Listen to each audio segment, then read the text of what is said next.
1, 2. Salve, salve. A fita é nóis. Sandy WS na voz. E aí, camarada? Tudo bem? Tudo tranquilo? Tudo às pampas? Tava aqui pensando, né, cara? Sobre Jesus, tá ligado? Pô, Jesus era da hora, né, cara? Jesus era um cara da hora, velho. Jesus era 1000 graus, cara. Tu pensa assim, pô, Jesus, né, cara? Porra, um cara tão foda, né, cara? Tão foda. Porra, nasceu numa época que tinha uma profecia que dizia que o Messias ia vir, né? E Herodes, pra impedir a vinda do Messias, decretou que toda criança que nascesse naquele período devia ser abortada, devia ser morta, tá ligado? E porra, e Deus deu um jeito dele nascer, tá ligado? Deus deu um jeito dele nascer, escondido, nasceu numa manjedoura, cara, junto com os animaizinhos, tá ligado? Junto com os animaizinhos numa manjedoura, cara. Tão bonito isso, cara. Filho de um carpinteiro, tá ligado? Bem humilde mesmo. Podia vir como um rei, né, cara? Podia vir como um, porra, um, sei lá o que, mano, um sacerdote, mas veio tão humilde como um carpinteiro, cara. Nascido numa manjedoura, tá ligado? Se for analisar a história de Jesus, cara, porra, é linda, cara. É uma história linda, cara. Não tem relato, tem relatos da história dele completa, escrita por ele mesmo, psicografada, escrita por ele mesmo. Eu te confesso que eu deveria já, pra te falar isso aqui, eu já deveria ter lido, mas não li. É muito extensa. Tem mais de 1000 páginas. Eu não tive coragem de ler ainda. Mas a obra se chama A Vida de Jesus, escrita por ele mesmo. Então é Jesus falando da própria visão dele como espírito da encarnação dele. Ali tu vai ter material vasto, né? Eu até vou disponibilizar isso, cara, porque é um material muito raro. Eu nem lembro onde é que eu adquiri, mas é um material muito raro mesmo. É muito raro de ter. É Jesus em espírito, psicografou como é que foi a vida dele, vista pela ótica do próprio Jesus. Mas então deixa eu continuar, né, cara? Então não tem muito relato de Jesus criança, de Jesus na sua adolescência, né? Como foi o seu desenvolvimento como ser humano. Já passa direto pro seu ministério, tá ligado? Mas diz que quando Jesus tinha 8 anos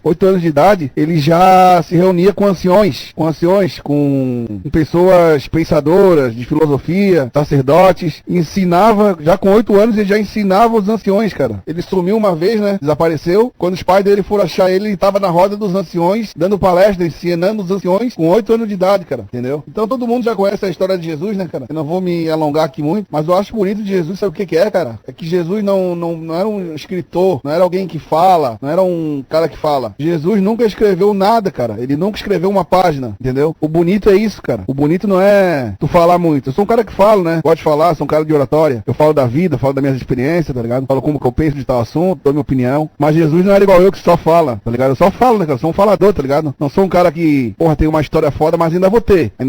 Mas Jesus não falava, não era um falador igual eu que só fala, tá ligado? Jesus viveu, cara. A história de Jesus não é falácia, é vivência. É vivência. Ele vivia as coisas, ele não falava de teoria, não, ele viveu na prática. A história de Jesus é feita de momentos onde ele se deparava com tal situação, tal momento, e ali ele reagia de tal forma. Através da reação dele na situação, transmitia-se uma mensagem. Através da reação. Ninguém premeditou aquilo, era no improviso. Porque Jesus era tão foda que ele, de improviso, e não é que alguém tava filmando. Realmente tem. Na espiritualidade, quando tu vai pra uma colônia, tem muito estudo, né? E a vida de Jesus foi toda filmada, né? Dá pra assistir a vida de Jesus através de flashes, porque a espiritualidade também tem câmera, né? Nós temos uma câmera aqui, mas na espiritualidade, que é bem mais avançada, as coisas acontecem primeiro no mundo espiritual, pra depois vir pra cá. A inteligência artificial já existe há 200 anos no mundo espiritual. Então imagina a tecnologia que não tem no mundo espiritual, cara. Muito mais evoluído que nós, tá ligado? Eles têm tecnologia lá de última geração. Depois de um tempo vem pra nós. Primeiro é criado no mundo espiritual. Então, como eu tava falando, né, cara? Jesus vivenciou, passou pela experiência, sofreu na pele. Jesus não é falácia, não é teoria, é vivência, é experiência na prática. Então, uma história que eu gosto muito de Jesus, que é a minha preferida dele, é quando ele tava lá escrevendo na areia e pegaram uma mulher no flagra do adultério, né? Pegaram no flagra do adultério mesmo. Porque só podia punir quando pegava no flagra. Eram as leis lá da época, né? Só podia punir quando pegasse no flagra, né? Então, quando pegava no flagra, a pena do adultério era apedrejamento, né? Imagina que morte sofrida, cara. Ainda existe hoje em dia, tem lugares lá da África, coisa ainda que matam-se por lapidação, morte na pedrada, cara. Imagina que morte sofrida, cara. Então olha que... Então os caras pegaram, juntaram ela, né? E os sacerdotes estavam ali, tá ligado? Pô, vamos armar uma emboscada por Jesus, porque Jesus, ele é muito esperto, mas vamos ver como é que ele vai se safar dessa. Então levaram a mulher lá pra Jesus e perguntaram: diante as leis da época, tu acha que devemos apedrejar ela, Jesus? Daí Jesus escreveu na areia, bem calmo, cabeça baixa, falou: quem não tem pecado, atire a primeira pedra. Então ele tava ali, chegou vivendo a situação, né? Vivendo a situação, acontecendo no momento, aconteceu com ele mal esperava por aquela pergunta, de supetão mesmo assim, de improviso, ele chegou e largou: quem não tem pecado, que atire a primeira pedra. Porra, é de uma sabedoria, né, cara? Ele não só se safou da emboscada que os sacerdotes estavam armando, não só se safou da emboscada que os sacerdotes estavam armando pra ele, né? Como ainda livrou a mulher de ser morta por apedrejamento. Daí todos, os mais velhos primeiro, né? Largaram as pedras, tá ligado? Porque era cheio de pecado, né, cara? Então Jesus era foda, né, cara? Essa é uma passagem muito foda de Jesus, que ele vivenciou na pele mesmo. Não é que foi filmado aqui, que estão inventando, não. Jesus tinha 12 apóstolos, tá ligado? Jesus não, quem escreveu a história de Jesus não foi Jesus, foi os caras que viu. Os caras que andavam com ele 24 horas por dia, sempre tinha um com papel na mão, com uma caneta. Na época era aquelas canetas de época, de pena, né? Então, ele escreveu tudo, cara. Então Deus fez tudo tão perfeito, sabia que Jesus era foda, que não, como não tinha câmera, tinha que ter uns caras pra escrever aquilo, porque senão ele caía no esquecimento, né? Caía no esquecimento. Então tinha que ter testemunhas oculares pra registrar tudo aquilo, cara. Porque não podia se perder um aprendizado daquele, um ensinamento tão foda como aquele, né, cara? Não podia passar em branco. Então Deus, na sua perfeição, botou apóstolos, 12 apóstolos, encarregados de escrever, registrar tudo, a vida toda registrada, pra não ter erro mesmo, tá ligado? Então aquilo ali o apóstolo viu, estava sempre com Jesus, viram a olho nu mesmo, viram de carne e osso, a cores, né, cara? Ao vivo e a cores, e registraram, tá ligado? Então é foda, né, cara? As passagens de Jesus, né, cara? Então Jesus subiu lá no deserto também, quando tava fazendo jejum, Jesus fazia muito jejum e subia no monte pra orar, né, cara? Ele subia no monte, ele gostava de rezar no monte. Não é porque ele tá mais perto de Deus, não tem nada a ver. É um sacrifício, né, cara? É um sacrifício que a pessoa faz, uma consagração que ele gostava do monte. Tem pessoas que gostam de fazer em outro lugar, mas Jesus gostava de subir no monte. Ele se sentia bem. Cada um faz o que acha melhor, tá? Mas Jesus gostava de subir no monte em oração e fazer o seu jejum. Então Jesus estava 40 dias sem comer e sem beber, cara. Beber, de certo ele bebia uma aguinha, porque ninguém vive sem água, né? Mas ele estava 40 dias em jejum, com muita fome, em oração, em consagração, em santidade. Chega o diabo e aparece pra ele. É aquilo que eu te falei, o diabo é astuto. Ele esperou Jesus na maior dificuldade, na fome, né, velho? Olha que astuto que ele é, cara. Olha como Satanás é astuto. Porque fome é foda, né, cara? Então chegou pra ele e falou, né?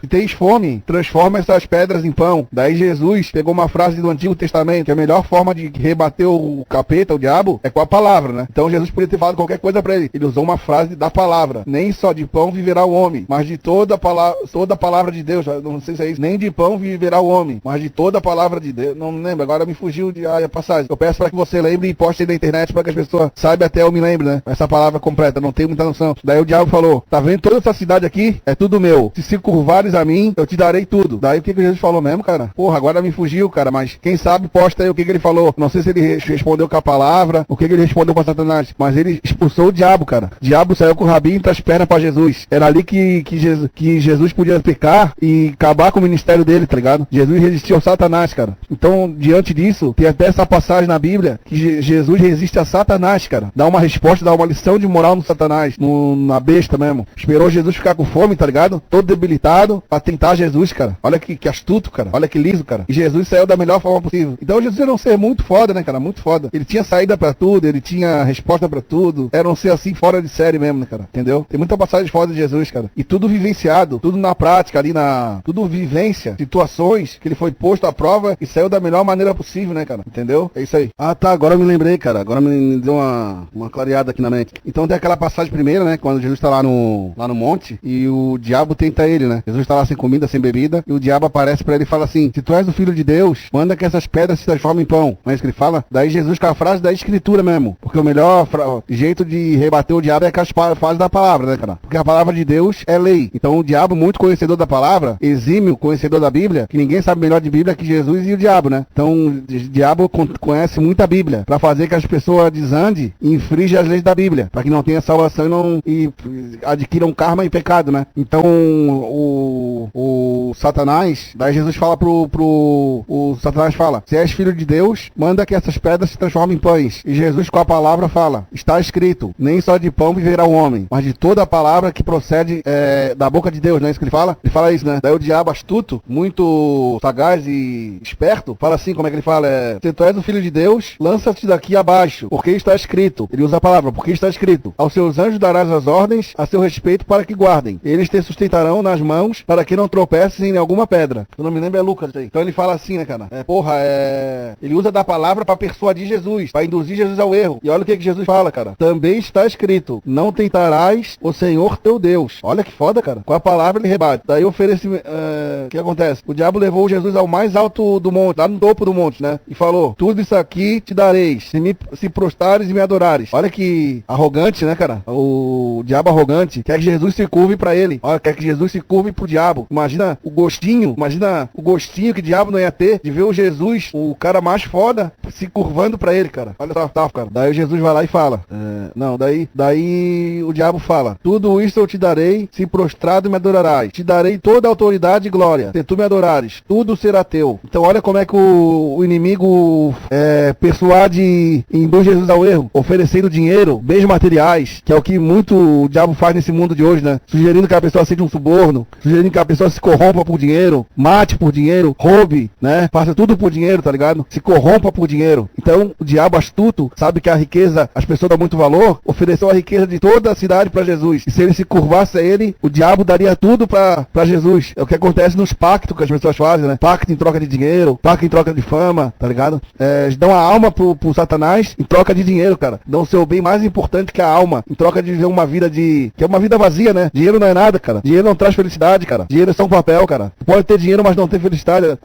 O dinheiro não compra a felicidade, tá ligado? Isso aí que eles falam que manda buscar, não é assim, cara. Felicidade não se compra, cara. Dinheiro não compra tudo não, cara. Daí o que Jesus fala? Vai-te, Satanás, porque está escrito, com a palavra ele rebate, ao Senhor teu Deus adorarás e só ele servirás. Foda, né, cara? Jesus era 1000 graus, cara. Jesus era muito foda. Isso aí.